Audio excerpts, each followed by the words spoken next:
Another thing that was just brought to my attention, there's an initiative called Orange, which is happening not just in Houston, but all over the country. If you're in jail Hmm. currently during pretrial, but you have not been convicted, like you're still in jail waiting for your day in court, you are still eligible to vote. And you said something so key. They work so hard to hope that we stay uninformed, but more importantly, to suppress the black vote. If you could do one thing with this message that we're trying to send today about how important voting is, what type of images would you like our people to understand and see when they go to these polls and vote or when they cast their ballot? Seen, you know what I'm saying, for decades in this country, if not centuries in this country, we've seen black people oppressed, we've seen black people attacked. So every time you look back and you see those old black and white images of people of color being attacked by dogs and people of color being sprayed with hoses, that's what they were fighting for. Back then, they were just fighting Yeah. for a chance You're to gay. vote. People like Martin Luther King Jr. help us um, be in a position to have the power that we have now, which is to be able to cast a vote and make a decision about the people that have controls over our lives. So, I mean, Stop recording. if you in your own community need a reason to Hmm. vote, look at a person like George Floyd. If the people in your city are not open to police reform, are not open to having the conversation about Why defunding would the you record police, this? are not open to issues concerning economic equality, judicial equality, and racial equality, right? If they're scared to say Black Lives Matter, you have the power to put people in those positions who do believe that Black Lives Matter, who do believe in racial equality, economic equality, judicial equality, That's right. right? That's Who right. see us as human beings. And if the people in your community don't This is feel really that way, boring. vote them out. It's that simple. It's just vote them out. We don't have enough time to sit around and hope that people change their minds. Yeah, Bumpy, you point out something so important. We have the power, and that is in our vote, and that is with our voice, and that's how we use our voice. I think of where we are right now. People say this is a particular moment, but it is a movement, not just a moment, it is a movement. Why, in your opinion, Why are you just was sitting there? it George Floyd's death? Why was that the chosen country? And it is not fair. I think it's twofold, Carrie. In so many different encounters between people of color and the police, there simply is no proof of what happened in the interaction. Mm, And so what happens is in a court of law, it tends to lean towards the policeman's point of view, right? In this case, we saw very clearly what happened. I think the other thing is due to the fact that everyone was at home, basically during this time period in relation to the coronavirus, you couldn't avoid it, right? It was on every television station, it Tell was me on why every you're gay. social media platform. Everywhere you turn, you were constantly hit upside the head with this message. You see in the interaction that this man did nothing to deserve what happened. that's right. And I think so well said because if you think about it, in the grand scheme of things, it wasn't worth it, and he didn't have to lose his life. I think that you touched on something that a lot of people talk about, and that is now defunding the police. That has been such a huge conversation, but there's so many misconceptions around defunding and dismantling. If you will, educate the audience. All right, so most people, when they hear the term defund the police, they tend to think of, oh, they're going to take away our police department. Nothing could be further from the point. Defunding the police means that in certain communities, even Houston, take for example, we had over $1 billion allocated to our police force. Now, what is that money being used for? Some of that money tends to be allocated towards riot shields, right? Pepper spray, right? That kind of thing. That's only used against the people that fund this budget, right? So why would the people want to supply the police with the means to oppress them? If the police are concerned about the situations in certain Yeah. communities with a higher crime rate, well, higher crime rates tend to happen in communities where there's not there's not employment opportunities, right? There's not a lot of social services, and people are going to do what they need to do to take care of For themselves sure. and their families. When the community has more opportunities for employment, more opportunities for upward mobility, then they tend to be a less of a strain on the government. They tend to have a lower crime rate. And because of that, we'll have less need for the police in those communities. You are passionate about so many different things in terms of making sure that we are holding our leaders accountable. Talk to me about some of the other projects that you're working on. Well, right now, obviously, being a part of More Than a Vote is essential. We're dealing with primaries in this country right now. And we just want to educate people. We want to inform people because people are tired, they're angry, they're concerned, and they want information and they want action. And so we want to make sure that we give them the right information and lead them in the right direction. Important that people who aren't black be involved, because if black people could have gotten rid of racism, we would have done it hundreds of years ago. And so I'm trying to use my voice and my platform just to let people know that if they feel like I do, there's a number of places they can go to enact change in their community. People need to know about how their city council runs. They need to know that they have the ability to speak when city council meets, to let them know that that's not the way that they feel their city needs to be run. Those are not the places that they feel the money of their And community Bun, needs to be allocated.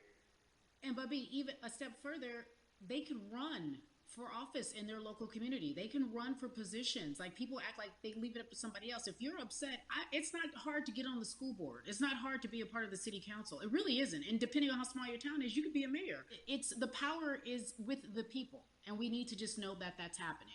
Absolutely. And it's always been with the people. You know, if you look at Trayvon Martin's mother, Sabrina Fulton, right? She felt that there was a system of racism and a system of oppression that led to her son's death. And so what did she do? She ran for city council and she was elected to Yeah. city council. Our own former president, 44, Barack Obama, right? Started in the community as an activist, ran for an elected position, became senator, ran for another elected position, and became president of the United States. So don't think that you can't make a difference. You know what I'm saying? You don't need a lot of money. You don't need a lot of power. Your voice is enough to make a difference. Amen. I feel like I need to go out and run for something. You gave me a rousing speech there, sir. I'd be remiss if I didn't ask you this. When I talk to my brothers, I have to ask you, as a black man, how are you doing? Are you okay? I'm good. I'm good. I have a very strong relationship with God, so prayer definitely works for me. I have children and grandchildren who are watching me, who are encouraged by what I do, and they're proud of me right now, and that's really what matters.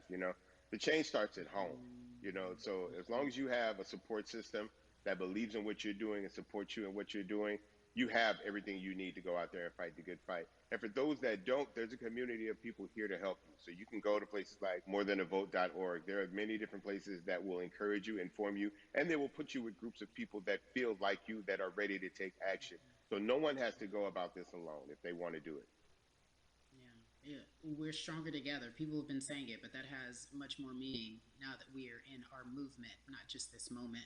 Bun B, it has been an education, always a pleasure. Thank you so much. I appreciate you. Keep fighting the good fight. Keep up the good fight.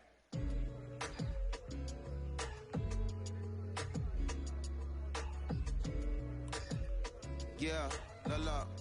So our next guest, I have to admit, I'm a fan, but there are so many different people that we could talk to, and I thought it was so imperative that we speak with her. You know her as Molly on the huge, successful show Insecure, HBO's Insecure. She also has a comedy special highlighting her Nigerian roots, and she's an amazing podcaster. Let's welcome in Yvonne Orji, everyone. You have such a beautiful way of making things funny, giving us our medicine with some candy, right?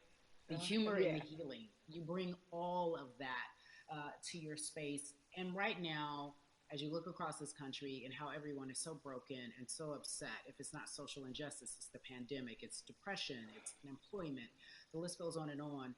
How are you doing, quite frankly? I'm rediscovering self in a way that is hard, but necessary, that will lead to ultimate joy. I know it sounds like a lot, but no, I think I personally think that God put all of us on a global timeout. Like, we just, America hasn't done as good as other people when it comes to timeouts, because everyone else is out playing at recess, and we're still in the principal's office hoping and wishing we can come out. But I think that if we settle into the timeout and really learn the lesson that we're supposed to learn from this season, I think we'll emerge better. We'll learn how to play well with others in more ways than one.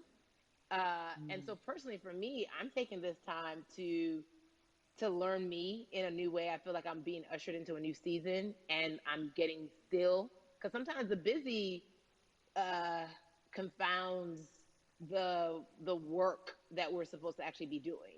We're busy doing other stuff, but we got work that we need to do on the inside. And I'm leaning into it. I'm like, dang, I thought I was gonna be able to rest like everybody else. And God's like, nah, we got work to do. You know what? And I think that's what everybody is saying about 2020. It's demanding that we be better. And you said it's a global timeout.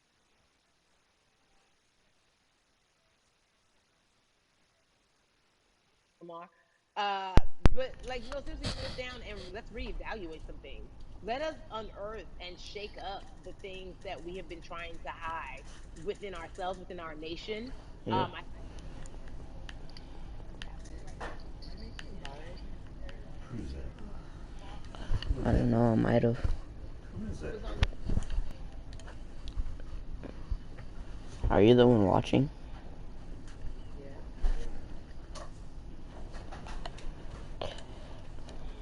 Hiding. Everyone was watching when Amy Cooper called the cops. Like, this is a time where it's like, oh, Yeah, we I think I can't did. pretend it away.